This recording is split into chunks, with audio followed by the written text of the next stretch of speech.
right, good morning, everybody. Today is Tuesday, March 24th, 2015, and this is Before the First Cup with Jules here on UCY.TV. Happy Tuesday, everybody. We're going to take a look at what the temperature is here. It's actually sunny again and blue sky, which, you know what, we had an entire winter of overcast and gray, so I'm happy. And it's 24 degrees today, so a little bit of a heat wave over yesterday. We're like 5 degrees more. Woohoo. Actually, more. I think yesterday was like 17. So, yeah, I had heard, and we'll see if we ever get there, but they are predicting tomorrow should be in the 50s with rain. So that will be our one day of spring. And then it's going to get cold again, and it'll be another week before we see above freezing. So should be quite interesting. All right, so where do we kick it off today? Yesterday, we talked about the microbiome in dogs. We mentioned the crazy cat one too, passing on bacteria to your host and taking over their brains. I don't know. There's a whole bunch of stuff I'd like to look at today that we didn't get to look at yesterday. So let's just flip through and see what we have to pick from. Actually, yes, there were quite a number of things. There was a story I ran across. Actually, there were a few stories a few days ago, and this was over the weekend. And we're going to do some brain stuff today. Let's take a look at this. So there's a story out of sciencealert.au. Actually, it looks like they have sciencealert.com. They used to be sciencealert.au. It's an Australian science publication, like a Discover magazine. And the story read, scientists have found a drug that makes people more compassionate. Wow. I mean, we've bred the society of psychopaths, right? I think we've pretty much established that. Society has bred us an entire generation of psychopaths with no empathy, no compassion, me, narcissistic, central, I don't care about anything but me society. But we have a drug now to fix you. Wow, sounds like a large military helicopter flying over. You hear that? All right, so let's check the story out.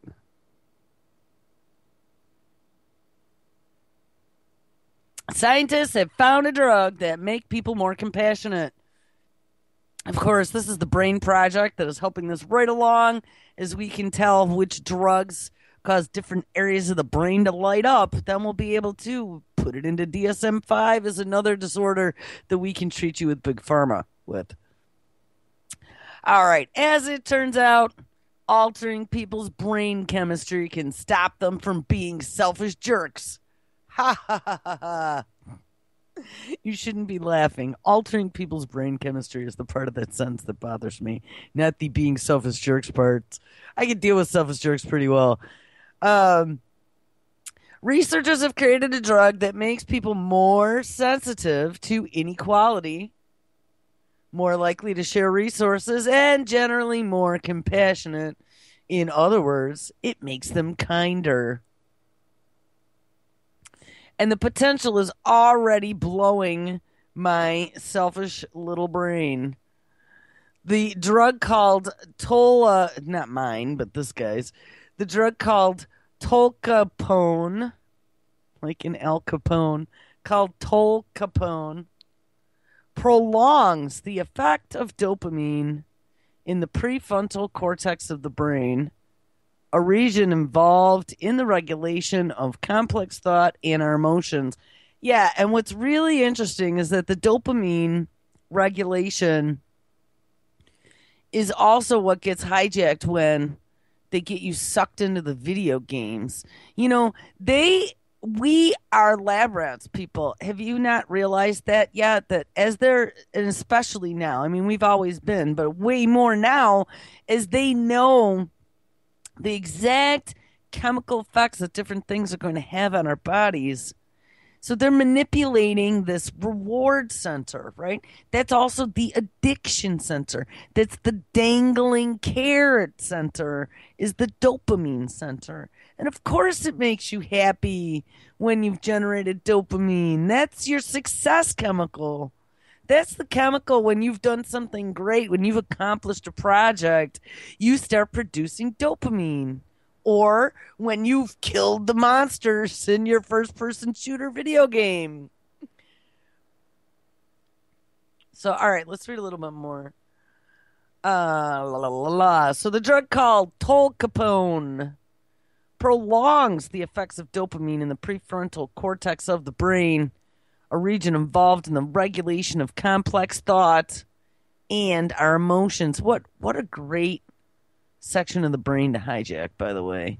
Complex thoughts and emotions.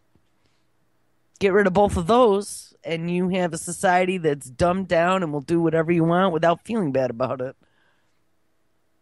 And early tests suggest that it encourages people who take it to be more fair-minded when it comes to money. Well, now I thought there was an experiment like this that they did on like bankers. Remember, bankers came out being the ones who didn't share the most. And I mean, think about it. When you're happy and you feel contented, especially like if you just won a big lottery or something, or you're rolling in dough. Hey, what's handing $20 to the clerk at the store because they gave you great service, and so you felt overly generous to give them a big tip. You know what I mean? Like, you've been there. Have you ever won a lottery ticket or something, and you always feel like just so giving, and you, instead of giving, you probably wouldn't give anyone anything if you hadn't won the lottery ticket, because who has all kinds of extra money to be handing out? But if you won extra money and be like, hey, here, you know what? That was just such great service. Here, take 20, go get yourself, a beer or whatever. I know I've had that feeling before. It's usually with like winnings of some kind. All right. The researchers have published their findings in Current Biology and hope that the drug could provide insight into how disorders such as schizophrenia or addiction are regulated. Our hope is that the medications targeting the social function may someday be used to treat these disabling conditions, said one of the study's leaders, Andrew Kaiser, from the University of California, San Francisco. The team gave 35 participants either tolcapone or a placebo across 2 separate visits. Tolcapone is already approved by the FDA for treatment of Parkinson's disease and changes the neurochemistry of the brain by prolonging the effect of dopamine, the hormone associated with reward and motivation in the prefrontal cortex. The participants were then given a simple economic game to play where they divided money between themselves and an anonymous recipient. Is this new? Because I swear this study, we read about this study like almost 2 years ago. Maybe they've found out more now. They've been doing research about this for a long time, though, to find out who would be more giving. And it ends up that the bankers are the least. Like, couldn't we have figured that one out? Those who had been given tolcapone ended up splitting the money with the strangers in a fairer way than those who had taken a placebo, the research revealed. We typically think of fair-mindedness as a stable characteristic, part of one's personality, said a researcher. But our study doesn't reject this notion, but it shows how that a trait can be systematically affected by targeting specific neurochemical pathways in the human brain. The researchers then used computational modeling to investigate what seems to be driving tolcapone takers to give more money to a stranger, and found that under the drug's influence, players were more sensitive to and tolerant of social inequality. Oh, God. We do not have some bleeding heart lefty liberals behind this experiment, do we? To make us more tolerant? I mean, think about like all the craziness that's going on in our society right now, right? And all of the boo-hoos coming from all the different corners about they called me names. Oh God. You know, when did we turn into such a bunch of pussies? Can I ask you that? Like, do you remember that saying, sticks and stones can break your bones, but names will never hurt you? Don't think that I didn't get called lots of names when I was growing up. I had a funny name. And I know it hurts your feelings, but hey, guess what? Shit doesn't phase me anymore. You learn to like let it roll off when you get picked on and you stop being a big baby about it. And that's what I can't stand about the way they're teaching them now. It's like everybody has to win a prize and everybody has to be the same. Everybody needs to be included. And I mean, it's nice. You don't want to exclude children, but I have to tell you, nobody ever wanted me to be their gym partner. I can be athletic if I want to. I really didn't like it at the time. And I wasn't really good in sports. It's because I have an astigmatism, which we find out now. But when I was a kid, I didn't know, and it's really hard to aim when one eye is much stronger than the other. And you know what? They used to hurt my feelings. And they had really super skinny ankles. They used to call me chicken legs. And you know what? They really hurt my feelings. But again, nothing really phases me much now. I mean, yeah, I got a couple chinks in the armor, but most of them don't bother me. And you know what? Polish jokes don't bother me. It just, when I see how freaking politically correct this world is, and now this whole thing, oh my God, whatever that gym was with what gym was it? Pigman hit a video about it. About men deciding that they identify more with women and want to be able to use the women's locker room at the gym. And then that woman gets kicked out of the gym because she got upset that some guy dressed in a dress walked into the locker room. I don't blame her. I'm sorry. But I've actually known people with all kinds of different levels of differentness. And guess what? I never pointed at them and said, you're different. I'm going to ostracize you. You're different. And you know what? If you're that different, like growing up in the 80s, you aspired to be different. You didn't want to be part of the crowd. Now you're encouraged to be groomed as part of the crowd.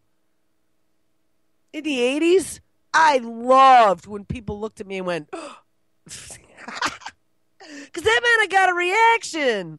I just don't get now. Everything is about tolerance and equality. You know what? What happened to fucking getting off your ass and working hard and gaining respect? How's that? That's how I did it. You don't deserve respect and equality just because you're somebody. When did that happen? Like everybody gets equality. No, you don't. You work your ass off and you gain it. That's how you learn to appreciate things. Oh, don't get me started on this because that pisses me off. I hate the social fucking bullshit. Give me a holiday because I love women. I mean, that's great. I have lots of friends who are gay.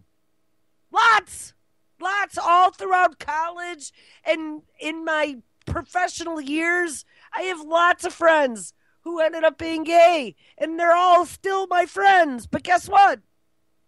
None of my friends expect a fucking holiday to celebrate it. My friends don't go on TV making sure they rub it in your face.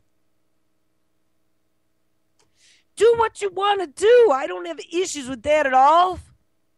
But I don't need to know about it. I don't need to know about it in ad nauseum detail. And I don't need to like it. Do I? I don't need to think that you're equal. You don't need my stamp of approval to do your thing. Like, where did that ever become this big social issue now. Now you got Potok out there again, like a little freaking whack-a-mole. Bloop! Oh, it's hate crime. It's hate crime everywhere. Like I need to go back to my brain study. Because this stuff, I get really upset over this stuff. People are just such a bunch of pussies today. That's all I can say. Buck up.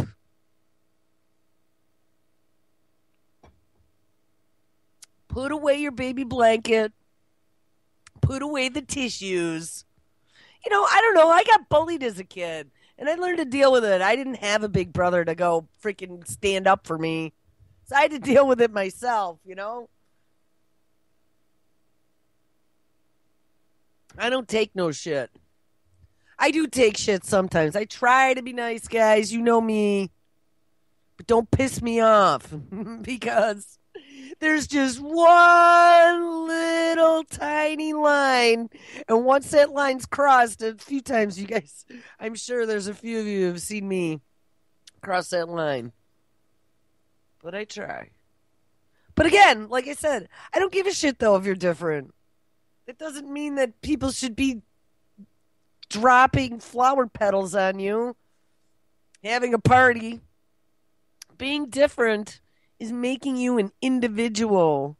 Being different and unique is making yourself. I see myself as a piece of art. That's the way I've always seen it. You know what? And I get to a point where I'm like, all right with it. But then I decide to touch it up a little bit, do a little bit more work because maybe that part didn't turn out quite right. But that's how we all should be. We're a work of art over a lifetime. Don't cry about it. Be bold about it. Go do something. Make a difference. Don't just stand there and whine about it. So I don't want to hear it. So I only have one kid. As my dad always said, no excuses. So I don't want to hear it. All right, let's get back here. I don't know how we got so far off the topic.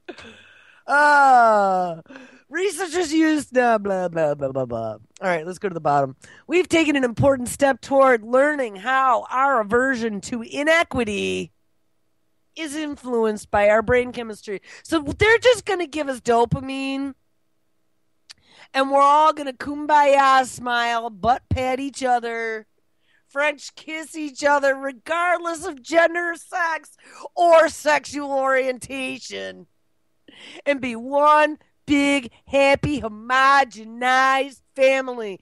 And this makes me very mad. Get us over our aversion to inequality. Get us over looking at the elites going, man, you fuckers have way too much money. We don't want to be manipulated by the rich bastards running the world. Nah, once they get rid of inequality, we'll be like, hey, that's cool. You're a rich dude. Like, what is the point of this research? To make us more compassionate. If we wouldn't have raised a society of psychopaths, we might not have to even look at this. All right, we've taken an important step toward learning how our aversion to inequality is influenced by our brain chemistry, said the first author of the paper, Ignacio Saez, in the release. Studies in the past decade have shed light on the neurocircuits that govern how we behave in social situations. What we show here is one brain switch we can affect. The whole ethical can of worms. That's what I've been saying about all this stuff.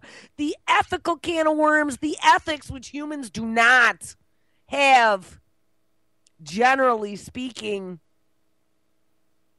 You know, if you put somebody in a room where they didn't think they were being watched at all, and there were 2 baskets on a table, and one had, I don't know, 10 delicious, how about a dozen delicious looking donuts?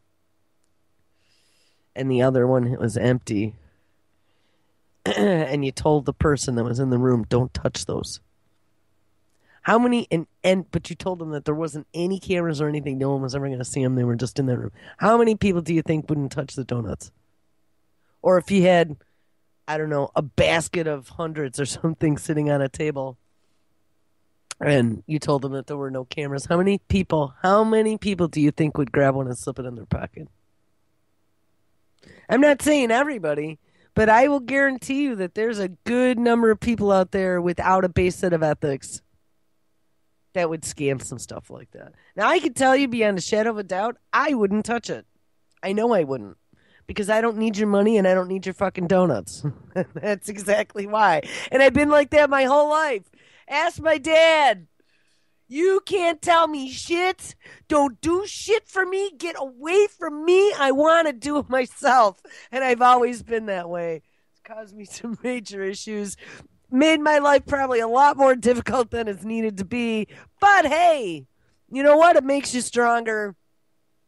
And I think it worked out better. I like to do things myself. But I'm just saying that the moral code is weak in this generation, that's for certain. These kids are taught to react to the dangling carrot. That dangling carrot is poison. I've said that before. The dangling carrot is partially rotten now, too. Don't fall for the dangling carrot. All right, anyway, this is a whole ethical can of worms that comes with changing a person's behavior chemically. And we can definitely think of a few people who would benefit from this drug. Yes, just not anyone that we know. And who knows? I mean, so one of these days, could they just like put this shit into our water? I heard, I think it was the guys, anti-media guys last night, Nick and DB and Manny. And they had a phone call, and I'm really glad that the caller called in. Sure sounded to me, though, like she had just started kind of waking up to things. And she was talking about fluoride in the water. And yeah, fluoride in the water is a really bad thing, which is why you avoid it as much as possible. But I remember a couple different stories. There's an area of Texas, and I don't quite remember the cities or where it was, but I know it was in central Texas somewhere, I believe, where the well water there or the city water, the aquifer, actually has lithium in it. And you can do a search of Texas lithium and water. There was a bunch of research that was done showing like the incidences of crime, gunshots, that type of thing were way down in the areas that were drinking this naturally occurring lithium in the water. That's the same place the crazy water comes from. I ordered myself a case of that crazy water out of Texas. It's the lowest pH you can get as far as alkalinity, and it's got a little bit of lithium in it. It does. It makes you feel kind of funky to drink that water, but it was kind of cool. Probably had radioactivity in it too. I didn't even think of that. But after they had started studying that water and the effects on the people, there were questions as to whether or not they just should start slipping lithium into our water supply. And, they got real quiet too. And who would ever know? Who would ever freaking know? And I mean, you got to figure anyway, people are taking all these pharmaceutical drugs, going to the bathroom, water's going through the processing plant. They can't filter out most of these drugs. Doing reverse osmosis, you can get some stuff out, but you're not going to get all the pharmaceuticals out. I know hormones and that, birth control pills, they're finding all that shit still in the water. And there's probably all kinds of stuff. I mean, I know that we've read, maybe not on this show, but I've read stories about different drugs showing up in the water. I mean, all we got to do is take a look at some of the crazy stuff that happens with even pesticides. I mean, that doesn't get filtered out of the water. They're finding Roundup everywhere, including the rain, mind you. I just saw that in the store the other day. It's coming down in the rain. It's stuck in the hydraulic cycle. So, maybe you're not getting the lithium in the water, but like I was saying, if the pharmaceutical drugs are being not able to be filtered out properly out of the water system, somewhere along the way, I mean, all water is recycled. They're going to end up in the food chain or in the water chain that we then consume. But, think about this. Now that they know, and now that they're cracking more and more secrets of the brain, well, this new drug here, look, it makes us compassionate. It makes us giving. It makes you want to give me all your shit and to be nice and to not fight with us when we come marching into your town. That's all I can think of. All right, so then I ran across another story, and this was a study out of 2010, so it's been quite a while. But this is just some verification of stuff that we have known. Out of Time magazine, not Out of Time, but Out of Time magazine, under the heading of Brain, titled Driven Toward Reward Without Regard for Consequences. An overactive dopamine reward system. Now, again, we're talking about dopamine. How interesting. I'm telling you, this is the dangling carrot part of the brain that they have learned to manipulate ad nauseum with not only video games, but with advertising. This is the key to manipulating the masses. This is what's made the masses a bunch of psychopaths and a bunch of instant gratification junkies. It is the section of the brain that causes addiction. An overactive dopamine reward system in the brain may help explain why psychopaths pursue rewards without regards for consequences, according to a new research published this week in the Journal of Nature Neuroscience. And yes, without consequences, like, I don't know, stealing things and not caring what's going to happen because you want that now. And I think it goes even beyond psychopaths. I mean, I think now the term psychopath is so loose. Like in the old days, you used to think of Bundy or, you would think of some mass murderer and think that they were a psychopath. But now it's just so prevalent.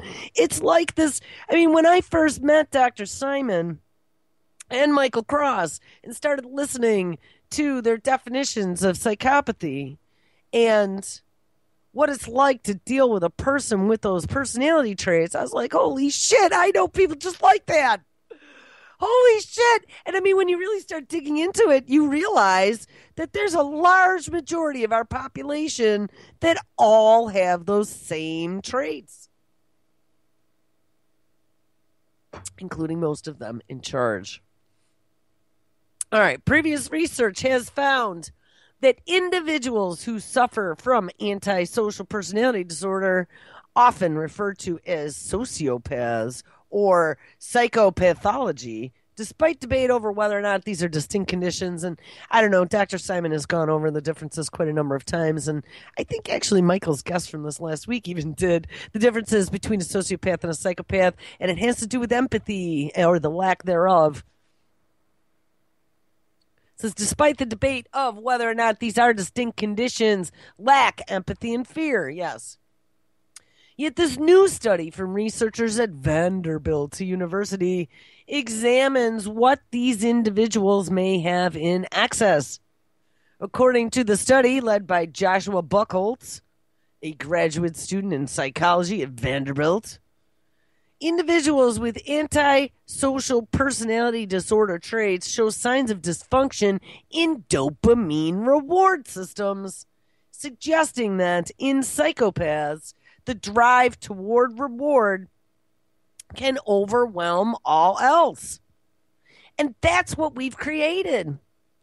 That's what happens in the lab rat, right? When you teach them a new maze, at the end of that maze, you have a treat. And that treat triggers dopamine production in the reward center when they get it. So the next time you put them in that maze, they go bloop directly down the path to get to the treat, regardless if there's a treat there or not, because that's where they got the reward. I mean, it's Pavlovian.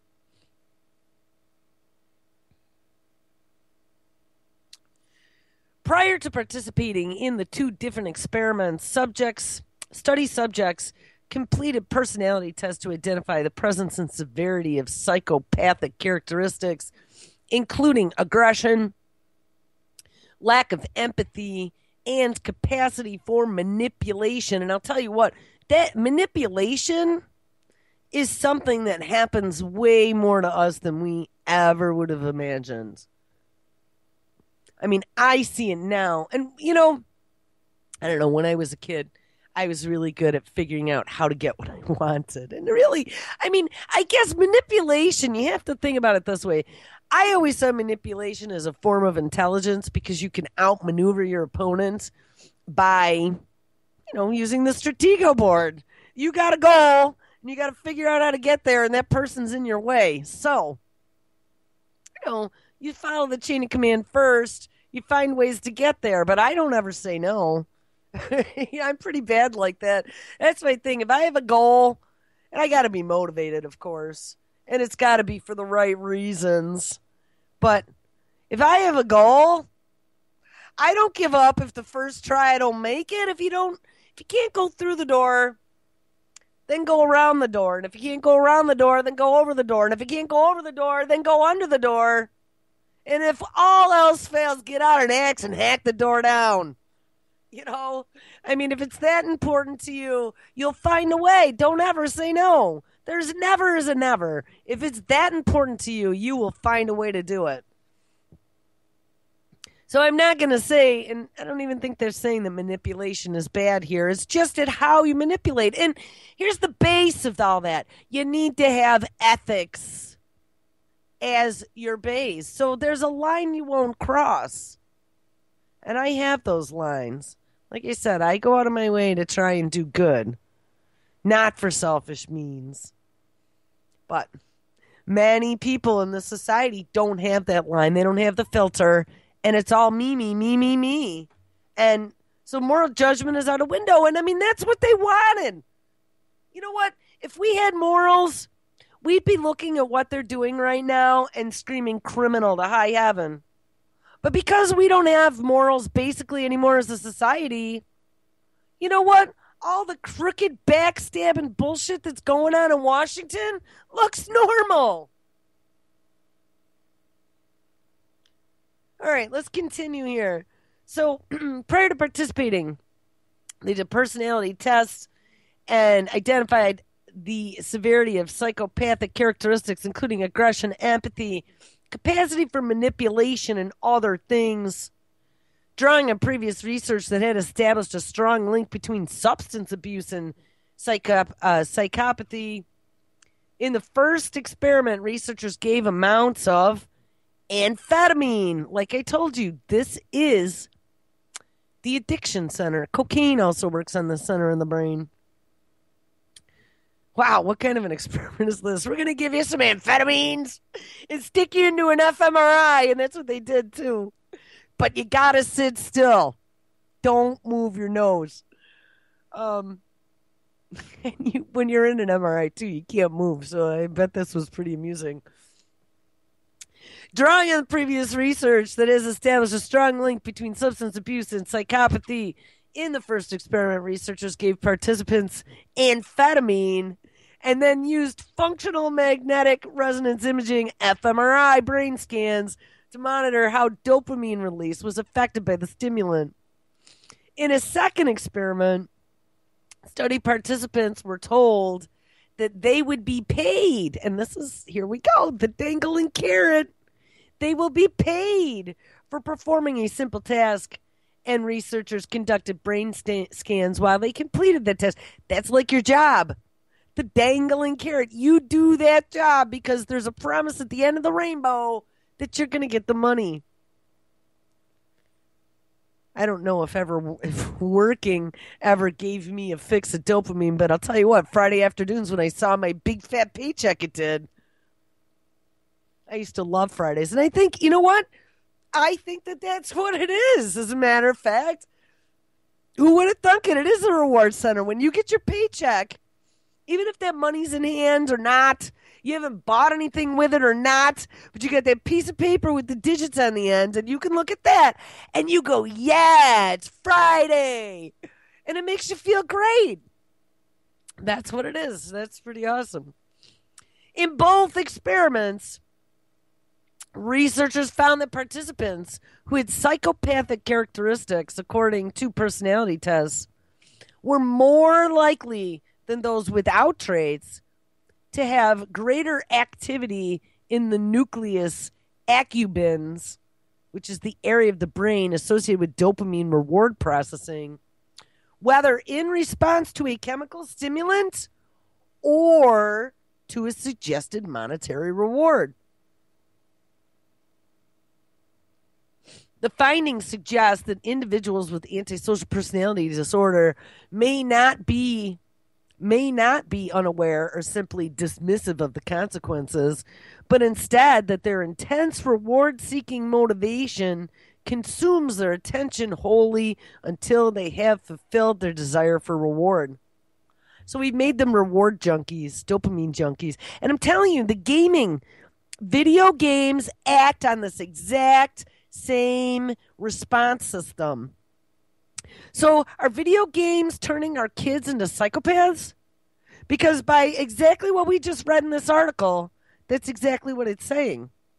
Is that people with antisocial personality disorders, whether it be psychopathy or sociopathy, so whether they're sociopaths or psychopaths, they all seem to have this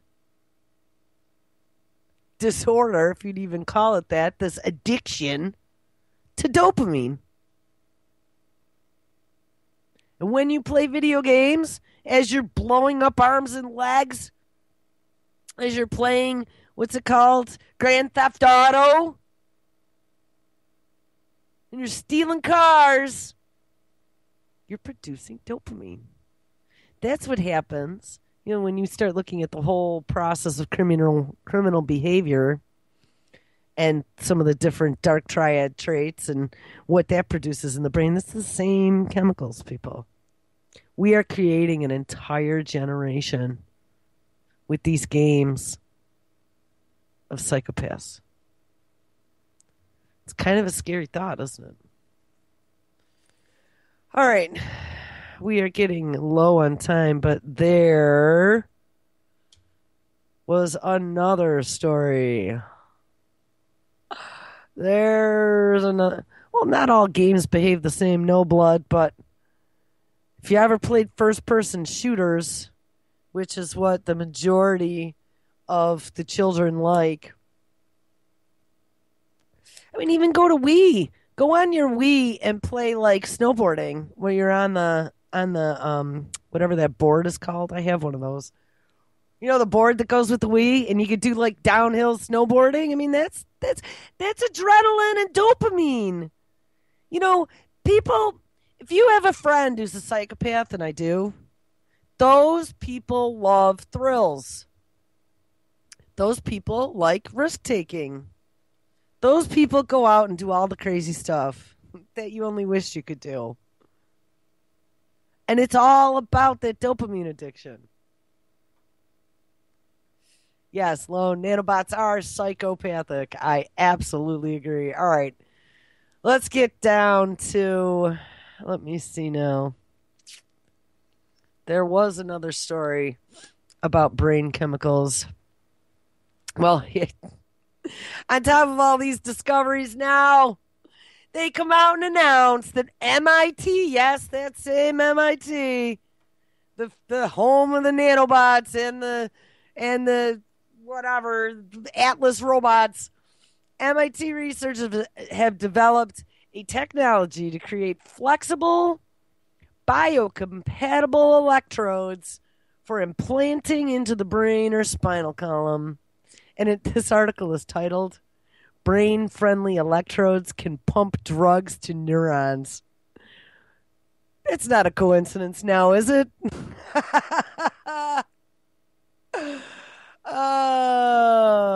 Actually, there's a if I can connect here, there is a little clippy.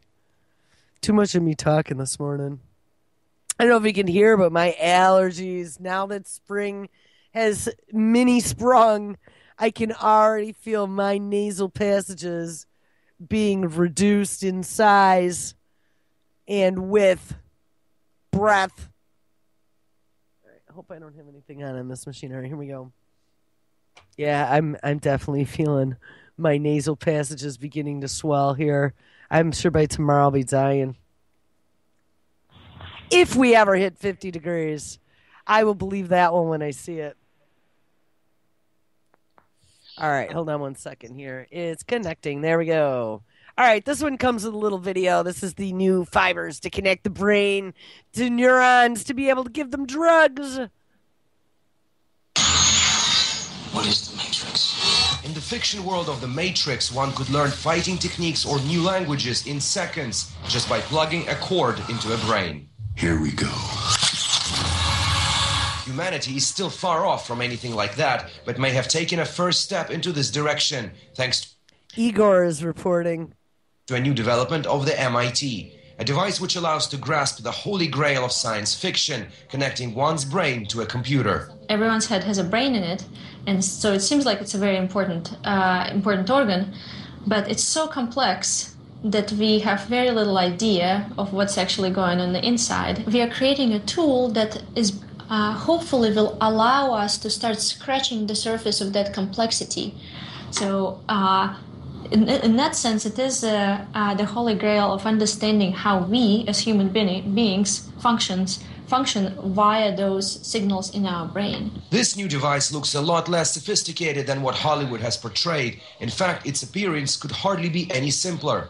This machine here is producing what to an outsider would look like a fishing line, but in fact it's a revolutionary fiber which could be as thin as a human's hair, while at the same time having up to 7 different channels in it. The thick one is just how we start, because it's more stable during the whole fabrication process. The thin one is what we actually use. You have a little connection, and this is how the device looks. And then we plug it in. That part goes into the brain, This right? part goes into the brain. The light goes into our device, which goes directly into the brain. And thanks to its multiple channels, can exchange information with the brain and even deliver medication to ill cells. And all of that simultaneously. It is potentially a game changer in neurology, as fibers are organic, flexible, and can suit anyone's head. Electrodes implanted in the brain have been used to record information that allowed a paralyzed patient to control robotic arms, for example. So this is something that we would like to contribute to and have our devices be used so we can, for example, help a Parkinson's patient be able to move better. But can this new incredible development use for anything else, like mind control or uploading any skills into one's head? Professor Anikeva laughs off any such suggestions. Can you sort of program something into No, person? not at this Yes, no, the KGB said I cannot tell you that. point. No, by no means. Our brain is too sophisticated for us to be able to do something like that at this, and definitely not with the simplistic tools that we have right now. MIT researchers acknowledge despite the new invention seems like a major leap forward in brain studies, it may still take decades to develop the new interface into something more substantial. Yeah, well, according to Kurzweil, assimilation is well underway. All right, so, yeah, they're actually these really thin, I don't know if they're even fiber optic, but I heard them say they were organic, but these fibers, I know DARPA's been working on it for a long time, and they now are doing trials, I guess. So keep an eye out for that one. What caught my attention was the fact that now they can use them to deliver drugs directly to single neurons, which is somewhat disturbing. Okay, here, let me kill this echo. All right, we might actually get in 2 more stories. So here is one of the other ones that I wanted to jump on since we are still on the dopamine train. New study suggests, And this worries me because I do my flip flop. Some days I go an entire week with very little sleep, and I definitely can see how it affects my personality at times. New study suggests night owls have psychopathic traits. Dun, dun, dun. Do you have the so called dark triad of psychological traits? People who prefer to work and play at night may have evolved to possess the so called dark triad of psychological traits, which is psychopathy, narcissism, and manipulativeness, says a new study. A new theory suggests that these two traits evolved together because darkness gives criminals and cheaters a way to hide from prying eyes of others, giving them an evolutionary advantage. Now, I don't know if I agree with the study necessarily. Like, I stay up late at times because I want to, but also out of necessity if I have lots of work to get done. And sometimes it is absolutely impossible to get anything of substance done during the day when I have family and endless chattering or interruptions going on. It just isn't conducive to getting a large volume of some complex stuff done. So late at night is when it works out all right for me sometimes. But I can definitely tell you when I have sleep deprivation, when I am staying up all night and I'm managing an hour or two of sleep and then getting up again at the real time when I'm supposed to get up, that starts to cause some definite issues. Sleep deprivation, absolutely. I can see it when it happens. And then I do like 3 nights of 12 hours of sleep when that starts happening. All right, anyway, let's continue. The three legs of the dark triad can be found everywhere in the world. Magazines have labeled entire generations as narcissists. Psychologists have created lists of professions most likely to attract psychopaths, and Machiavellian parents turn to the godfather of political manipulation for child rearing advice. But psychologists say some people are walking around with this volatile cocktail of all 3 troubling traits. And that is because the dark triad may be an evolutionary adaptation. Possessing these traits gives some individuals a survival and reproductive advantage, studies have suggested. Well, it sure does. I'll tell you what, in the world of no rules, in the world of post shit hit the fan, those 3 traits are going to be what gets you to survive. I hate to say it, but it's not going to be all nicey nice, back rubbing, butt patting. Susie, can I borrow a cup of sugar? Okay, it's not. For as much as people might want to think it is, no, it's not. And for the more you can think about yourself, for the more that you can manipulate to get what you want. I mean, seriously, when you look at the criminal, what they consider the criminal mind, but like I said, I know lots of people with those traits. And maybe it is a criminal mind. You know, there's that fine line. If you don't have that moral line that you don't cross, then it's very easy to cross that fine line and to go to the other side. But if you got that moral line that you don't cross, then you can utilize that mindset. You can utilize the psychopathic traits to help you figure out a situation. And it also acts like laser vision because it allows you to see into the minds of people who do things that you don't.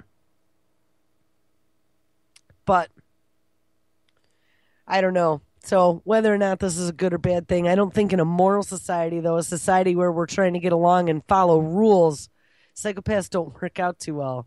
They get pissed off and then they just dump the chessboard over and say, I won. Fuck you, you're a loser. That's what happens. I'm in charge. That's how the game ends. This game is stupid. Anyway, so psychologists say some people are walking around with a volatile cocktail of all 3 troubling traits because the dark triad may be an evolutionary adaptation. Possessing these traits give individuals a survival and reproductive advantage, studies have suggested. So, like I said, in a shit at the fan scenario, I could definitely see. And even, I've looked at some studies looking at people in power in business and stuff, and most of them all have that dark triad as well, which is how you manipulate your way in business. I mean, I can definitely see it. All right, so we continue sleep cycles and personality. Psychologists have also found that the natural sleeping and waking patterns of individuals called chronotypes carry other traits along with them. These chronotypes are largely determined by genetics and regulate the time of day that we prefer to sleep and when we feel most awake, intelligent, and alert.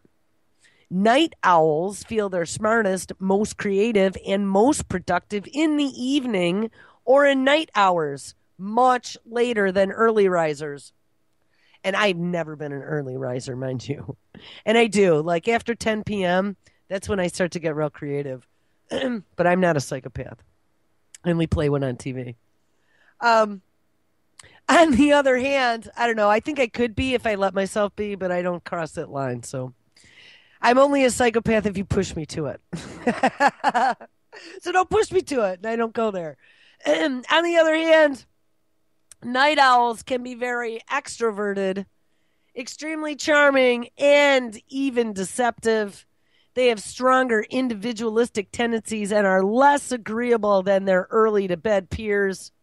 Many night owls have certain evolutionary advantages that increase mating success and show increased impulsivity and risk-taking behavior. Absolutely. Such features of the night may facilitate risk-taking that are linked to the dark triad. A paper said in September of 2013 in Personality and Individual Differences. Next section, cops versus robbers. The researchers believe there is an evolutionary arms race between cheaters, those who engage. I call them the usurpers. And actually, I used to have another name for them. I'm trying to remember. It's the same people who used to sit behind me in high school and cheat off me. The ones who never do it themselves. They just wait until you do it, and then they take all your shit and then claim that they did it. Oh, what did I have a name? There's a lot of people in the alternative media movement like that, and I'm trying to remember because I had a name for them all. The researchers believe there is an evolutionary arms race between cheaters, those who engage in casual sex, crime, and other risky behavior, and those who like to punish them. As a result, people with the dark triad might also have evolved to prefer the hours of the day when the light is low and fewer people are awake to catch them cheating or stealing. Well, hey, darkness helps. Dark alleys. You ever hear that one? So essentially, early risers are the cops. Night owls are the robbers. Maybe. And I don't even know. I mean, this story is assuming that cops are good guys. So I guess I'd call a little bit of bullshit on that one. Maybe it would have been easier to say people with morals and people who will do whatever it takes to get what they want. And those who have a safety that stops them from pursuing things until they have enough money to buy it or until they've grown it themselves to have it themselves. Anticipation, not instant gratification. The survey, there was a test. The survey asked participants, there were 263 volunteers, how much they agree with statements like, I have a natural talent for influencing people, which is a sign of narcissism. I enjoy driving at high speeds. Or, I think I can beat a lie detector test, which is a sign of psychopathy. And it is hard to get ahead without cutting corners here and there, which is a sign of Machiavellianism. It's about every profit-grubbing corporation in America. Consistently, the researchers found that people who stay up later at night scored higher on each of the dark triad of personality traits than their early-to-bed peers.